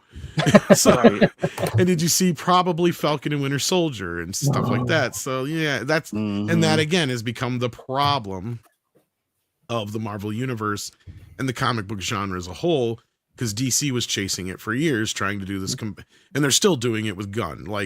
And the only thing I disagree so far with Gunn, outside of maybe some of his visual and casting choices of some things, which aren't even that bad for the most part, is just this idea that he hasn't gone completely scorched earth. It's like, you can't have your cake and eat it too. You have to either go completely new with this, and I don't have a problem with you bringing back your wife as other people or whatever, but get rid of all this old hat shit. Because anything connected with Snyderverse is just going to confuse the audience. Because I think Hollywood also, as much as I want to give them credit for thinking the audience is smart enough that they can follow all this shit, they forgot that a large portion of the audience doesn't give a shit. They just want to be entertained. They want to walk into a Marvel movie and not have to worry about seeing 10 fucking shows and 7 movies to know what the hell is going on. And I kind of got to this point when I walked into my parents' house one day, and my mom's watching Iron Man 3 on TV, and I know she hadn't watched the Avengers yet. And I'm like, how do you know what's going on? You haven't even seen the Avengers. I was like, I don't care. Well, then you watch that movie, it has nothing to do with anything. So yeah. You know what? I'm a fan of that film. I'll say it in public. I'm a fan of it. I like it. I don't see all the hate for Iron Man 3. It especially compared to what we got now. Now, what I've noticed, and this is the most wholesome shit I ever see. I see you posting stuff that you old fucking physical copy DVDs that you and your kid are watching. How's he take to some of these older? Is he real receptive, or is it a little more, As much as I'd love to be spending the time with him watching these things, we actually don't live in the same house. Really? So no, he's adult. He's on his own. He just started sending me him that one, like I said in the text, or the first posts of it, or all the posts of it. He just started sending them to me one day, and I'm like, well, keep going until he ran out. Shit. Yeah. But as far as his reaction to him, he'll sometimes tell me what he thinks of him. Growing up, he was very resistant to film, right? Like, it was kind of weird because he was like almost the opposite of me. He was really into video games and stuff that I wasn't into. He was more like my brother. And it was kind of weird because my brother's son is a little bit more like me in the respect of the things that he was into. But that being said, it was just like, he kind of came to movies a little later, and he would discover stuff on his own. I found that if I tried to force him to watch anything, it just wouldn't work. But growing up, he was a big fan of like the Looney Tunes and Bugs Bunny and The Simpsons. and then eventually he got into like SpongeBob and South Park and stuff like that, of course. But I mean, he eventually found like Star Wars and he watched them. He thinks they're all right, but like growing up, his favorite movies were like Back to the Future, and that was because he was really into cars. So like Cars was like one of the first big movies he really loved, but you know, and stuff like that. He liked Garfield and stuff like that growing up. That was the first movie I think I took him to, and Chipmunks and stuff like that. But I mean, you know, he liked some of the stuff I liked, but otherwise it was mostly car oriented or video game oriented. Like he got really into video games and computers and stuff like that. So, you know, and that's his thing, and he does his thing. But no, he got into vintage like stuff, and you know, once in a while he'll tell me what he thinks of some of these movies. He likes most of them, or he'll tell me if he really doesn't think they were very good or whatever. But like he's not as into them as we are. But Back to the Future, Fast and the Furious were probably his favorite stuff growing up. Which is funny because I've never actually watched an entire Fast and the Furious movie all the way through, but I bought them 3 times now for him on DVD, Blu-ray, and 4K. So yeah, Nice. I think I've seen really good. every. Ridiculous. I think I've seen every Fast and the Furious movie, but I can't say that I've actually watched one. 1 and 2, in my opinion, are the only ones worth watching. They've just been there. They're just white noise.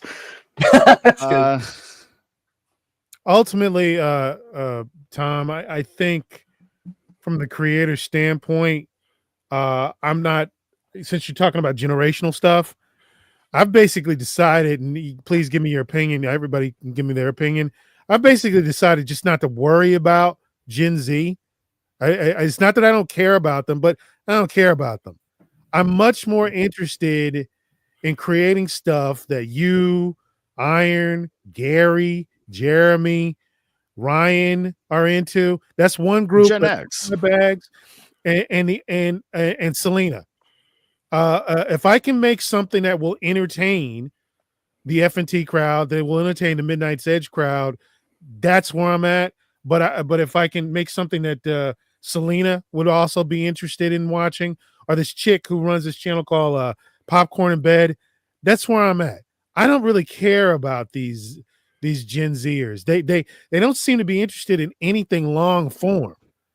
And the fact that Disney and all these other idiots keep chasing them, I don't understand. Andre made the comment, why does Disney keep chasing an invisible audience or an audience that doesn't exist? Why not focus in on, making Tom laugh? I actually made Tom's mom laugh in a good way. Long story. She saw one of the cartoons, just to give you context. But the point is that I'm perfectly happy getting Tom's money or Gary's money or Selena's money. Selena's not necessarily a normie, but she's got. To be fair, Selena's money is my money, so. Well, that's what you think. Sensibilities. She's got sensibilities. If it's entertaining and if it's good, Selena goes for it. But you gotta Gary and these other guys, you and these other guys, they're a little bit different. You gotta respect the IP. You can't blame the audience for mistakes. There's stuff you gotta do to make sure that Tom and Iron and the rest of you guys are happy. And I understand what that takes. So I get what you're doing. I get what they were doing. They were going after the next generation. Understandable. If you don't evolve, you're gonna fail. But what they did was they just cut off the Gen X and people before. They just like a freaking infected lamb, just chopped it off. Well, they didn't. And Gen X is the ones with money now. That's right. By the way, Darnell Quigley has joined the audience. I am the world's first fully functioning homicidal artist. Okay, you mentioned Gen X a few times. I'm Gen X. I get my kids into the stuff I'm into. Right now, my son's playing PlayStation, a 5-year-old, because I'm getting them into my things I'm into. And like I said, they just cut the old audience off. They didn't start trying to draw the new ones in and keep the old ones. They're like, "Fuck you, we want this new money." And that's where they fucked up. Not only did they cut them off, they insulted them. They abused them. They made fun of them. And then you expect them to come out of their pockets for this for your dumbass projects? Forget that. Cater to this group, the Gen Xers, the millennials, and forget about Gen Z. They're not going to buy anything from you anyway. Well, I think the problem is it's not that they're ignoring the millennials and Gen Xers. It's the people that they're hiring are the crazies. So, Right. so like, okay, if you've seen what was it, Bungie Studios or Blizzard Studios, like in the past, it's all like a bunch of like dude bros, guys are just hanging out and let's make a game. And if you see the studios now, the same studio, it's all the purple cotton color candy hair women. Like you see all these women like in a male dominated space, and you could tell these people don't get it. They don't get what the IPs and stuff they're working with, and everything they produce for the next generation is all fast paced. Like that show Hell of a Boss, I don't really care for it, but everyone that's into it, it's just a bunch of fast paced humor, just one after the other. There's nothing like no build up, nothing like that. Right. And, For somebody with zero attention span, but for somebody with their finger on the clitoris of Gen Z, Theo Snodgrass, what's your opinion? I was just gonna jump in. Thank you for that intro, Iron. So this is the thing. I think first of all, it's not just that they're hiring women at these studios; they're also hiring women. And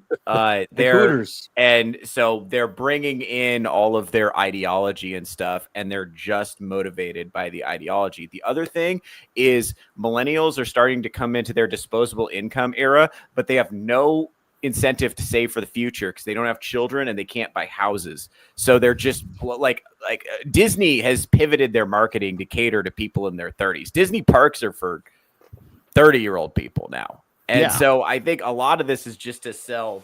A lot of Star Wars now exists to sell stuffed animals to emotionally maladjusted millennials. That's what it is, as a property. So as far as Gen Z, I agree. I think movies are. I think movies are going to be a thing of the past. I don't think anybody from Generation Z is going to sit down for 2 hours and absorb one story.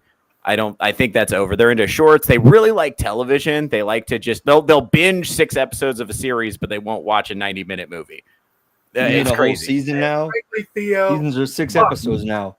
I mean, seriously, the hell with them.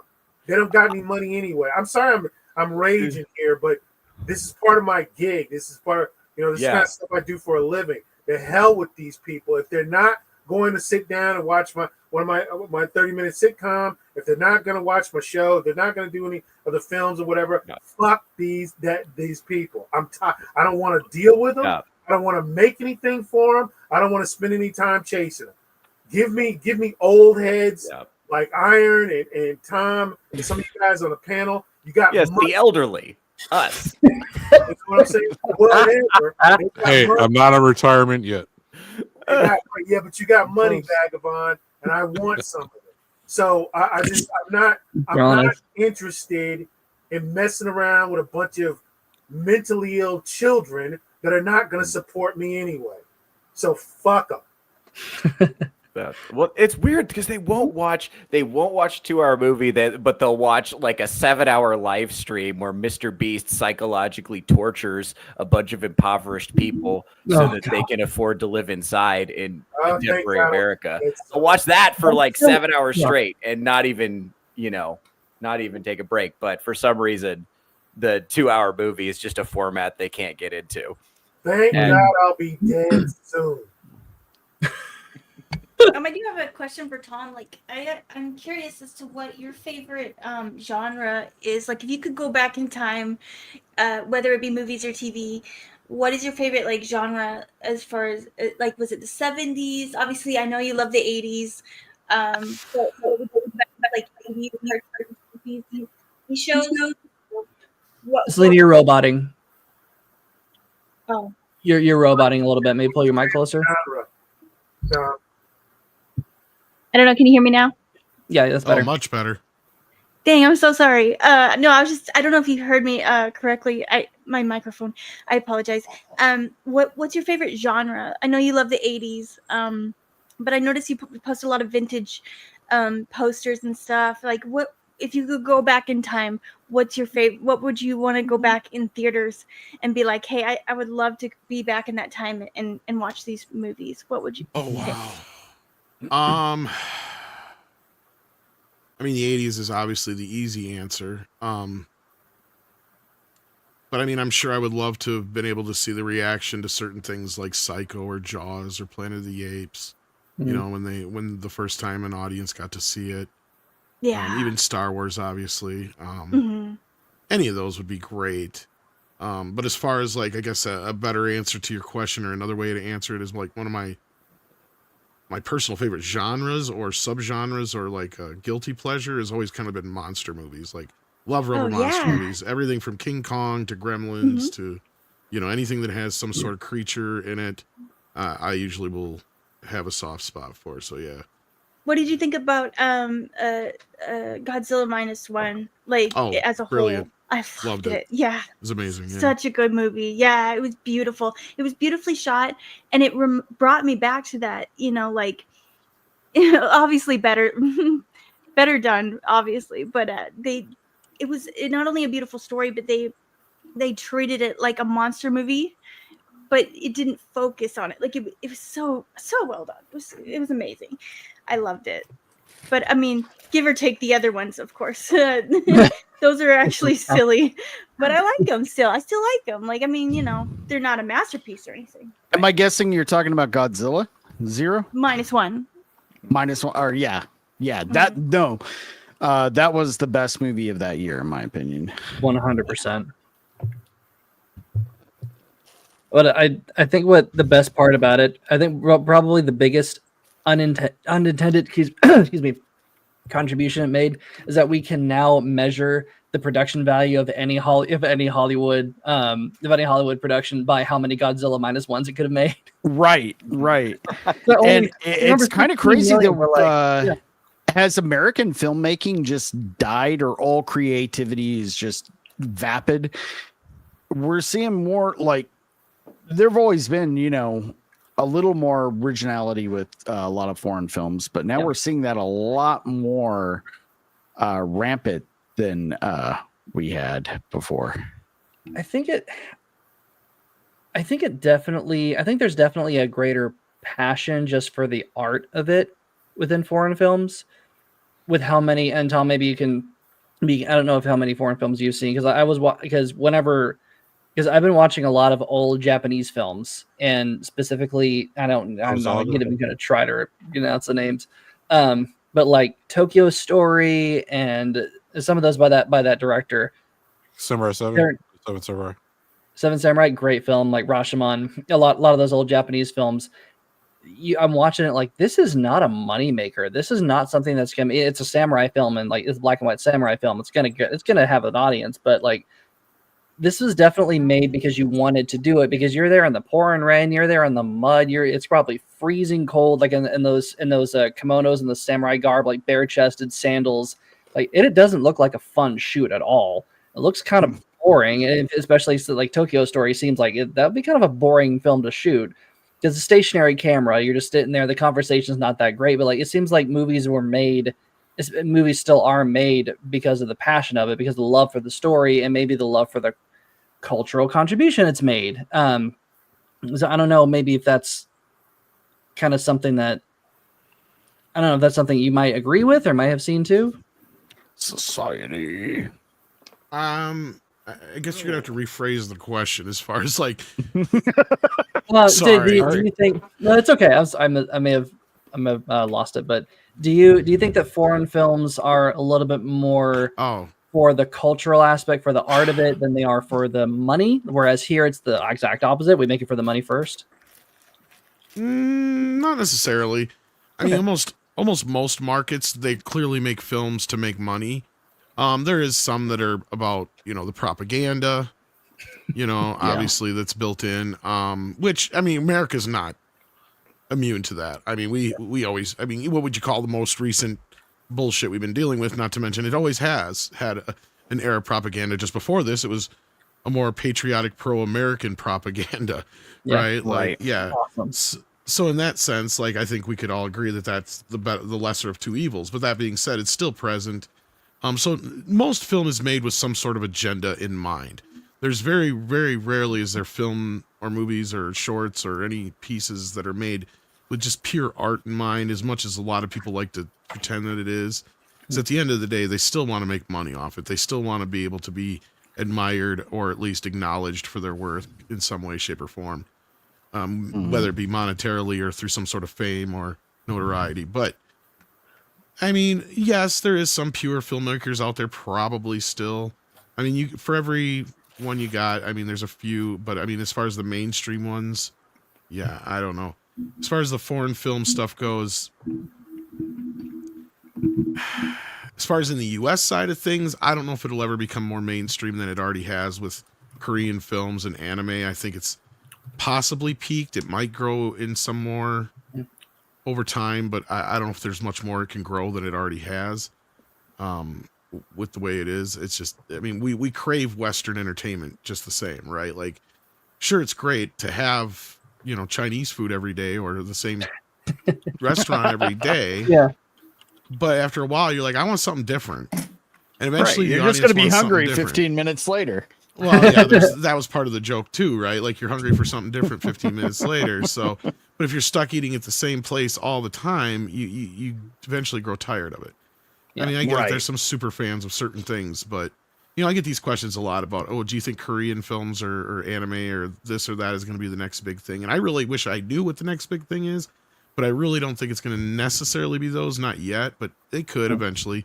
I mean, the generations below us, all on the panel here or within the panel here, however you want to put it, you know, they did start growing up on some of this stuff. It was, you know, it was introduced a little bit through, you know, afternoon entertainment and other means, to where I was in a generation where we didn't get as much direct anime. So I don't see that as kind of a, like, it's not my style. Like, I'll watch some things, but I'm just not into it as much as some people are. And I get it. To some people, they enjoy it as a style and they can watch just about anything all day long in that style. That's great. Or there's some people who are just sucked into Korean filmmaking. That's great. You know, I mean, I think to add to what you're saying, like, I'm an anime guy, but I think no, I think what the problem is that a lot of modern Western films and shows just suck. So, like, so people just like, I think it's always been a give or take for foreign films and medium as well. It's always been there. It's just, hey, we're not getting good material now, so let me go check out what's being produced outside the States or whatever, right? So I think that's also been the big push, because it's like I grew up on Marvel and DC as well, but it's like I none of the movies interest me because they don't seem good. So I'll just go watch something else that's like, oh, like it's like my Walmart story the other week. So it's like I got a crappy other Walmarts. I might go further into the white Walmart because I get better service there right now. But I think that's generally what the problem is. Is just we're not being serviced well enough, and most of your Asian and foreign films it's inspired by older Western films, and it's a give or take. So, so I think it's just a lot of people just gravitate to that right now, is because that's where the good medium is kind of happening. Not saying there's no good modern American things or whatever, but the majority of it is not being produced here. Well, we don't have like we had in the late 90s, where that big renaissance of like renegade filmmakers before they all sold out, like Tarantino, Kevin Smith, again, all before they sold out. And they were making these, like, they were really pushing the envelope and doing something original with what they did. And we don't have that. Like, the closest thing we have to that right now is Damien Leone with Terrifier. Because and by pushing the envelope, he's going back to like grindhouse 70s horror, and just kind of giving everybody the member berries of what how things used to be with conventional effects and everything else. I think Tom spoke to that one time about the fact that why doesn't Zaslav or Warner Brothers give Blumhouse, $50 million and say, hey, bring me back 20 horror films. I think your point is really well taken with Terrifier and stuff like Abigail and Meg. Why aren't there more movies? These studios are hurting for cash.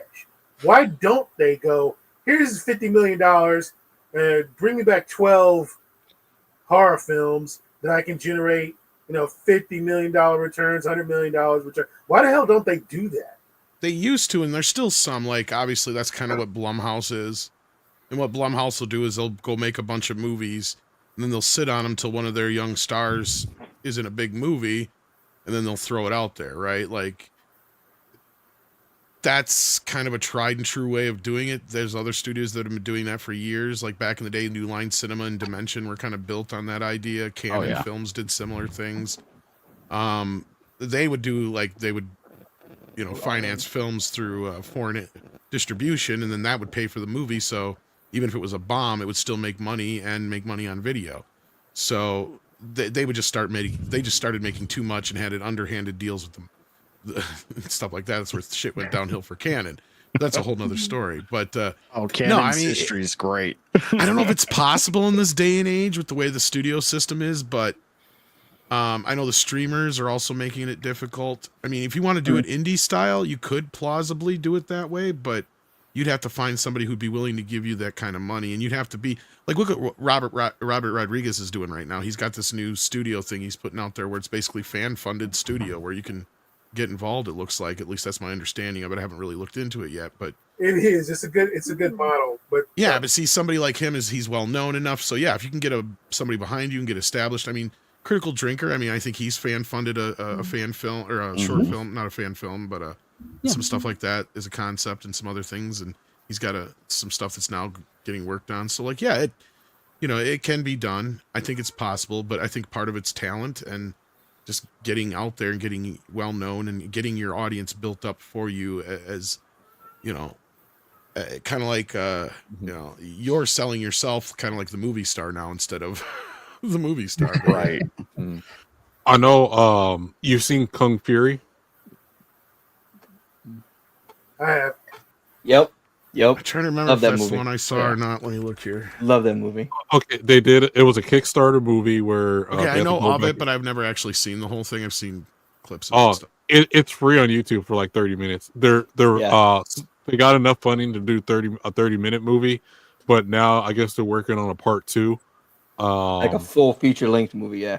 Yeah, but yeah, you can go watch it right now on YouTube for free. It's really good watch, and it's only like 30 minutes long. The big issue is that when you go indie, there's basically only about 3 or 4 places you can go. Tubi, Amazon, Freevee. There's 100. Believe it or not, ladies and gentlemen, there's 148 different streaming services all over the world. They have different parameters for you to get on those services, but there's places you can go and you can make a decent living. I got friends that are doing $1,000 a month. I got friends that are doing $100,000 every 6 months putting out stuff on Tubi. Got a lot of colored folk movies on Tubi that you'd be surprised. A lot of them from Houston, by the way. Yeah, it's kind of interesting. Yeah, how much money they make. So there's hope for indie. Actually, for the indies out there. Actually, to be honest with you, if you really understand how Netflix does business, you really don't want to fuck with them. Netflix is like the last place if you're a small or mid-level indie to go to. Their payouts are horrible. They actually can take up to 2 to 3 years for you to get your money. It's awful. Tubi or YouTube is a better deal than Netflix, in my opinion. But the point is that the future is AVOD. The future is smaller independent films that conquer the internet first. If you can get, you can get time, you can get on Iron Oxide, you can get on these shows and promote your stuff. That's the better way to go than trying to just splash out there or trying to get a Netflix deal. You can do that a lot easier. And this crowdfunding thing that Rodriguez is doing, it's a damn fine model. You definitely, Tom, you should check it out. It's actually a really good model, what he's trying to do. He's just got to deliver on his, he can't drop the ball. He can't get this money and drop the ball, which I'm not saying he would, but it works. If it's $100,000 or $250,000, it's a hell of a business model. You keep it in that range, you can do quite well. Well, I heard you mention colored folks, and that reminds me, Society Reviews. What's going on, man? Wow. The intros today. Wow.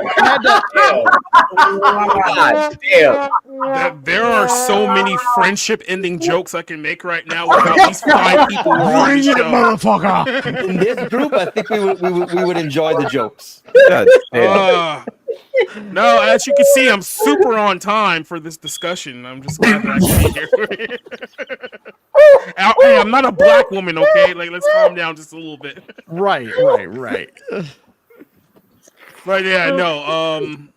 Well, I know you guys were talking about movies as I was coming in here, and I'm glad that Tom's here because I saw 3 movies in the course of the last 2 days, and I literally walked out of 2 of them in the course of 24 hours. So what were they? The first movie I saw was Mickey 17, which, you know, I guess is the biggest movie that's out in the theaters right now.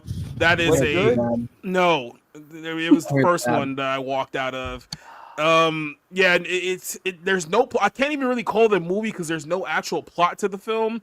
It's basically Hollywood's what's the safe way to say here on YouTube? It's basically their idea of a satire, right? And they're satiring. It's basically just how much they hate like half the country, especially coming off the heels of an election where they just got stomped. Probably wasn't the best time to come out with a movie of that nature. And if you're going there thinking it's going to be a cool set, no, it's not. It's not at all. So you can skip that one entirely. Robert Pattinson. Bong Joon-ho. We shouldn't really be too surprised. Yeah, exactly. The guy who sympathizes with North Korea. We shouldn't be surprised that he's a commie. So that was the first movie. The second movie I saw was this Mila Jovovich, Dave Bautista movie called In the Lost Lands or something like that.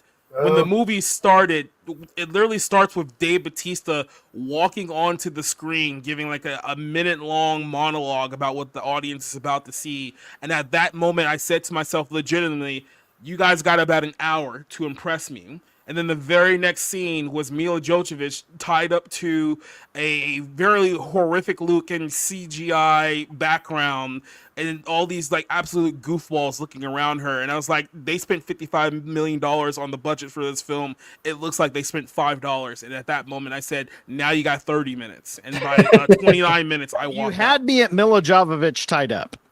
No. We've all seen Ultraviolet. We've all seen the Resident Evil. Like, I should have led with this. The movie is directed by Paul W.S. Anderson, so it's another one of those. Yeah, so it's another one of those. So that one I stayed in for about 29 minutes, and I left after that film. Then this led me to a movie which so far is by far my favorite movie of 2025, and that's not saying a lot because I've only been like one movie that I actually thought was good this year, and that's Queen of the Ring. Queen of the Ring is actually surprisingly a very, very solid film. Now, I will say this for some pro wrestling fans out there, it does take a few liberties with the story, so it's not like Iron Claw. If you guys saw Iron Claw, I think it was like a year and a half ago. Great movie. And it came out where that one was kind of more true to the events that actually happened. This one takes a few more liberties with the story, but the storytelling is very, very well done. A lot of mix of like legitimate actresses and legitimate female pro wrestlers in there that make it look believable the way that they're portraying the action in the ring. Very, very solid film. It's definitely my favorite film of the year, and it's honestly I can't think of any other movie I've seen so far this year, and here we are almost 2.5 months in that I think is better than that one. So. Yeah, so it's been a very, very rough go of things. Stay away from Mickey 17. Stay away from whatever the hell Dave Bautista is doing. When people try to pretend like he's a good actor, you need to stop with that lie. It's getting ridiculous. And then, yeah, that's it. Oh, wait, one more thing. One more thing I should know. I did get an early screening for Novocaine. Have you guys seen Novocaine yet? Never heard of it. Yeah, I've seen the trailer. It looks interesting. I want to see it. It's basically a movie. I think it's Jack Quaid plays a guy who has like a medical condition where he just can't feel any pain whatsoever. Yeah. So okay, I heard now. Yeah, so basically his girlfriend gets kidnapped and he has to like go up there and try to save her, and he gets himself into all these like wild over the top hijinks, and he can't feel any pain, so he's getting like shot and stabbed and like grabbing guns out of like boiling like fryers and stuff like that, and he feels no pain. So it's actually a very, very fun movie. It's the movie that you think that Mickey 17 was going to be going into it until you found out what it really was. So But that film doesn't come out officially till next week. But I'd say that one is definitely far more worth your time and investment than the other movie. I'm glad to hear that. I like that guy. Well, it is weird. It's been several years since there's been like a movie that everybody has just like you can't go to work or run into people at the store without talking about. Barbie, Oppenheimer, and then after that was Deadpool, Wolverine. A year later, that was kind of it. Kind of, but Deadpool and Wolverine, I mean, I almost don't even want to put that on the same. It's just another as much as I liked it, which is fine. It's just another. But it was a movie that was everywhere. It was a water cooler movie. Everybody was talking about it. That's what Strider's getting at. Yeah, mm-hmm. A lot of people were talking about. At least in my sphere, a lot of people were talking about it. Right. What I'm thinking of, like, kind of more in the air, like Pulp Fiction. If you. You know, for anybody else who's old enough, like, to have been in the scene back then, there was just no escape. Everybody was talking about it. It wasn't overly hyped Fight too. Club. There weren't like crazy. Yeah, Fight Club's another. Well, Fight Club was more of a sleeper. I mean, nobody had read the book. Nobody heard of it. The name sounded silly, and so they kind of bombed, and then it became a video success. Not a single man in college did not have that poster hanging on his wall, wanting to start a fight club of his own. Every man wanted that. And now we just have jiu-jitsu camps all around the world. So there you go. Well, are they gonna try to make an all-female fight club?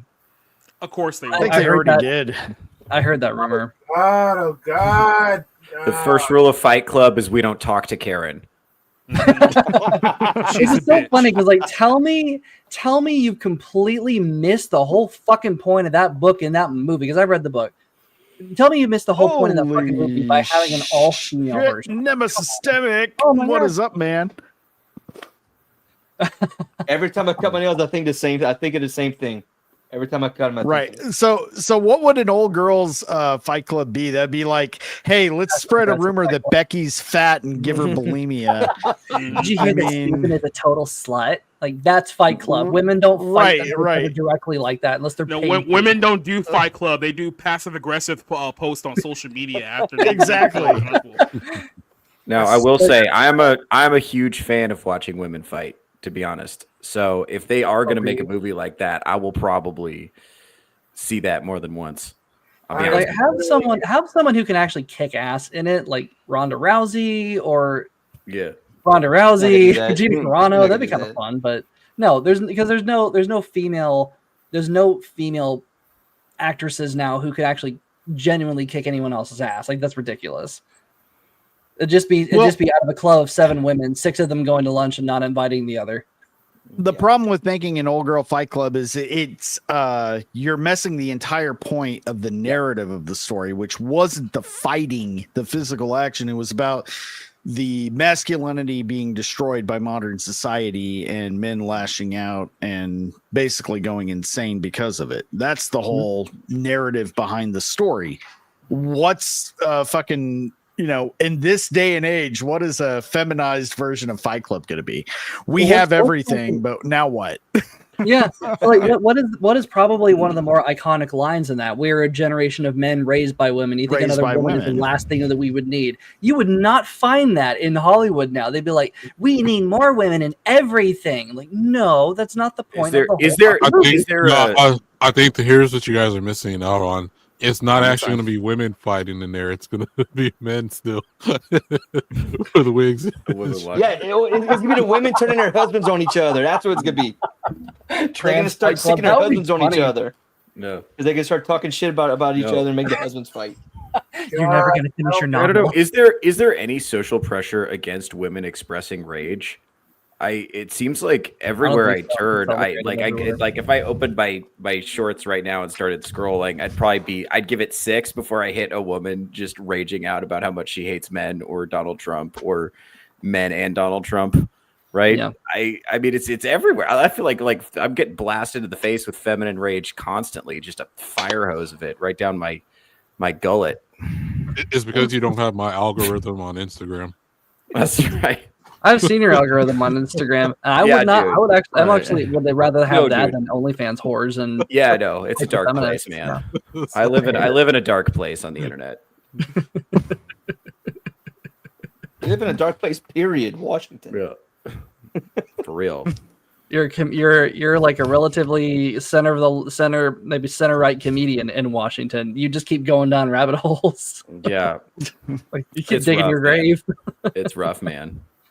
Just when you think shit can't get any worse, I come in here and I hear about female fight club. I don't know if it's actually happening, but it's been rumored. I hope it does. I think it already did. I think it crashed and I think it crashed and burned. Did it really? Okay. Yeah, I'm pretty sure that already happened. I think it was not only female fight club, it was also taking place in a high school setting. Oh my god. Oh Lord. Yeah. Oh Lord. No. Well, it's the same thing that happened with the Charlie's Angels, didn't it? Or Ocean's 8. I forgot the title for a minute. In August, they mentioned that Greta Gerwig was going to make it. In August, it was mentioned. So I had dug up an article that I wrote back in like 2019. It was basically regarding this topic of like female action movies or female-led action films. And I don't know, I felt like we had given the message to Hollywood then, like 6 years ago, that no one wanted it. I mean, here's a few names. These are just kind of recent examples. That's not even going through the whole history. Do you remember Terminator: Dark Fate? That one lost like $100 million. There was the film Anna. No one even remembers that film ever came out. That one bombed. You had Men in Black International with Tessa Thompson. That one was trash. The 305, the 350, the 304. Yeah. Oh, yeah. What was it? Miss Bala. Dark Phoenix. Remember when they tried to make Sophie Turner a big name star? That didn't end well. Terminator Genesis with rail thin Amelia Clark as Sarah Connor. What a joke. Now Genesis, I'll give Genesis a pass before I give Dark Fate a pass. 100%. It was just a goofy, it was like, let's take the Terminator IP and just turn it into a cartoon. And for what it was it was retarded, but it was watchable. It wasn't comparatively speaking. Yes, Dark Fate was just. Oh, you remember John Connor, the only hope for humanity? Guess what? Boom, done. Now the what? female all along who saved humanity, not him. Not just a female, a Latina illegal immigrant female. Right, who was probably gay. Written by James Cameron. By the way, yeah. Like if you're gonna have female action movies, like at least cast women that look female. Please, for the love of God, stop casting these women who would give 12-year-old boys a run for their money. Like, this is insane. Did you guys see the Cleaner movie that Daisy Ridley won yet? Did you guys check that one out? No, I saw the pitch meeting for it. Quick. Yeah, well, I got the little Ray Hard with a Vengeance. You guys didn't like that one? I saw the pitch meeting for it, but I was like, yeah, I'm not watching this shit. Yeah, she looks like literally a 15-year-old boy in the film, and that was done intentionally. Yeah. And then there was also talk at one point that they were going to do an all-female spin-off of Fast and Furious. It's just like, oh, wow, okay, that's the dumbest idea I've heard all day. Yeah. Just a bunch of women bumping the curb. I was going to say, terrible. Not a turn signal to be found. No, terrible. Oh, so they're BMW drivers too. Great. No, you guys burying the lead. A bunch of 50-year-old women burning to the curb. It's like, who's going to be the star? It's going to be what? Michelle Rodriguez, Joanna Brewster. It's like everyone who was relevant in like 2001. Like this. Remember this? They'll be going up light poles. Oh my God, I'm such an Aquarius. Oh my God, excuse me. I'm such a spaghettio. That's exactly what I do. I gotta get going. Get some stuff done before insert title here. So thank you for having me on. I had a blast. Right on, man. Thanks for stopping by, Darnell. See you later, man. Peace out, guys. The guys haven't seen you in a while. It's good seeing you, guys. Later. All right, you too. All right, we're about to hit the 2-hour mark, so we'll start going around the horn and doing outros. We'll start down to the bottom with Society. What's going on, man? Where are you gonna be? Yeah, this is a great show. I was glad I was here for the majority of it. So I'm gonna be doing Those reviews, I got reviews coming out on the Mix and Bounding in the Comics over the next couple of days, so that's probably what I'll be working on over there. I have the Sunday show, the Bible Lens, every Sunday night at 7 p.m. Tonight we're going to talk about whether the next pope will be the last pope. That will be an interesting one to deep dive into. I got the Bar Room on Tuesday nights. Go check out last week's episode. We talked a little bit about the Michelle Trachtenberg thing and whether the NBA is completely and utterly rigged. And then Wednesday nights, I'm on 01 at the Bounding in the Comics YouTube. So I'll be around doing something sometime this week. Awesome. Everybody go subscribe to Society Reviews. Vagabond, when can we expect, I swear it's not hentai, because I'm dying for that. Okay, I need to build a computer. So I'm sourcing all the parts. So bear with me, guys. So that's so I can host people on the stream. So it's not just me. So, and then there's other stuff I wanted to have happen during the stream. But other than that, I'm trying to have it done this month, hopefully, and have it going. And then other than that, I will be after here. I'll be on Bezel Hub for their 12-hour stream with Devil Made Me Do It. And but yeah, bear with me. I swear it's not hentai. I'll be here soon. I promise. And if you guys were almost there, we only need I think 15 more subs, and Iron Oxide and Selena have to make a mini me. And just saying, and subscribe. We're all a little too intimately involved in that. All right. Well, yeah. I was gonna say this is grossly inappropriate. Speaking of that, Theo Snodgrass, what you got going on, man? What's up, everybody? So I'm going to be hosting my show at 11 a.m. Pacific Standard Time Saturday morning. That's Touch Grass with Theo Snodgrass. That's over on my YouTube channel. Volume 1, my first crowdwork show, Crowdwork Volume 1, that's up on my Patreon right now. So go subscribe. You can get that. Volume 2, we're going to be shooting that pretty soon, within the next year, probably by the end of this month. We're going to shoot that, so it's going to be a lot of fun. That'll be right back up there. My merch store is live, so go check out my merch store. That's a lot of fun.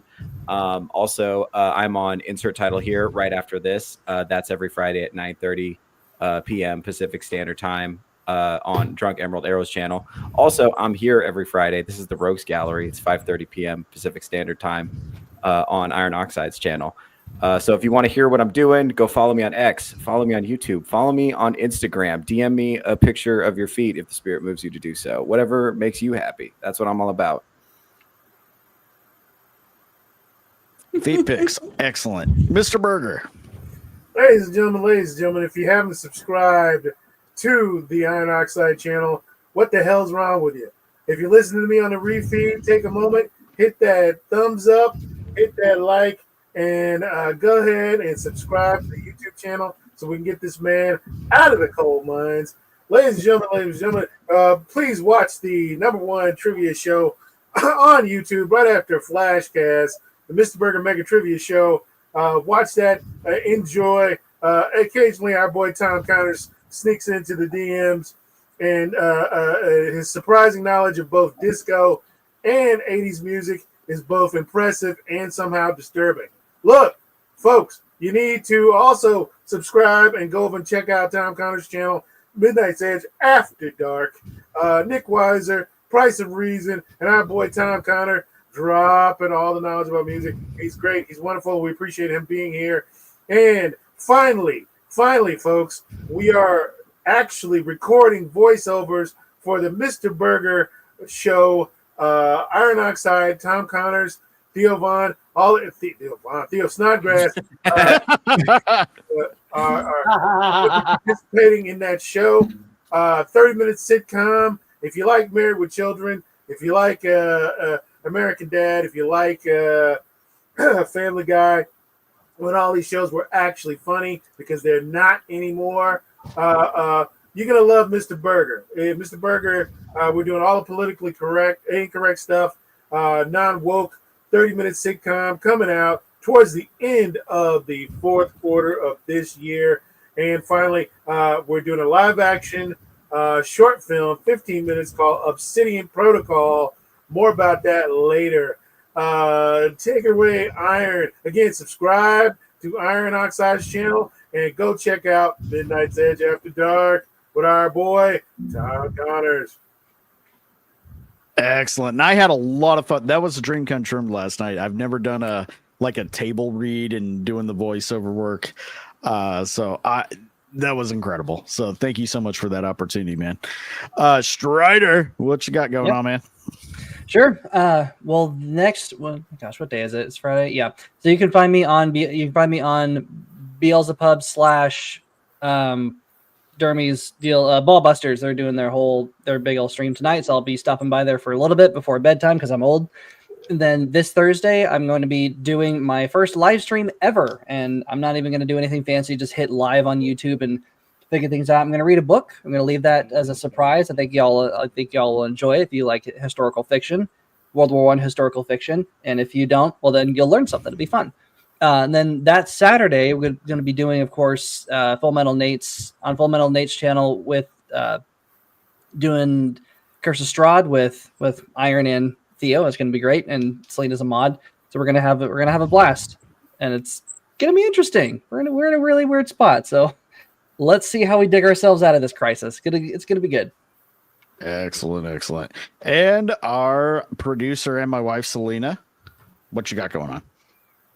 You can find me here every Friday producing and all that good stuff at 5:35 p.m. PST. We are going to start another show during the week. I'm just announcing that on Wednesday, same time, same channel. You can also find me on Theo's channel tomorrow morning at 11. I believe it's 11 a.m. What is it? What's your Pacific. Is it PST? Yeah, PST. Yeah. And other than that, I've just had a blast. I'm just so excited to have Tom here, and I hope you have a great night. And thank you to everyone who's been watching, and please like and subscribe. Thank you. All right, and we'll save the best for last. One of the most awesome freaking. I'm still a little nervous. So Tom Connors, go ahead and do your outro. Well, thanks for having me. It was a lot of fun chit-chatting with you guys. You can find me at Midnight's Edge After Dark. Check out all these guys' channels if you haven't already. And maybe I'll come back and hang out sometime soon. Oh, you're always welcome back, man. I'd like to go a little more in depth into Ninja Turtles sometime if you ever have the time for that. So that'd be a good time. All right, well, subscribe to the channel. We'll be back next week, and we'll be starting the Wednesday shows next week. But other than that, thanks for hanging out, guys. And one more thing. Oh yeah. Jasmine Crockett, Representative Jasmine Crockett from Texas, can eat a bag of dicks. Now we can go. No. Okay. What? And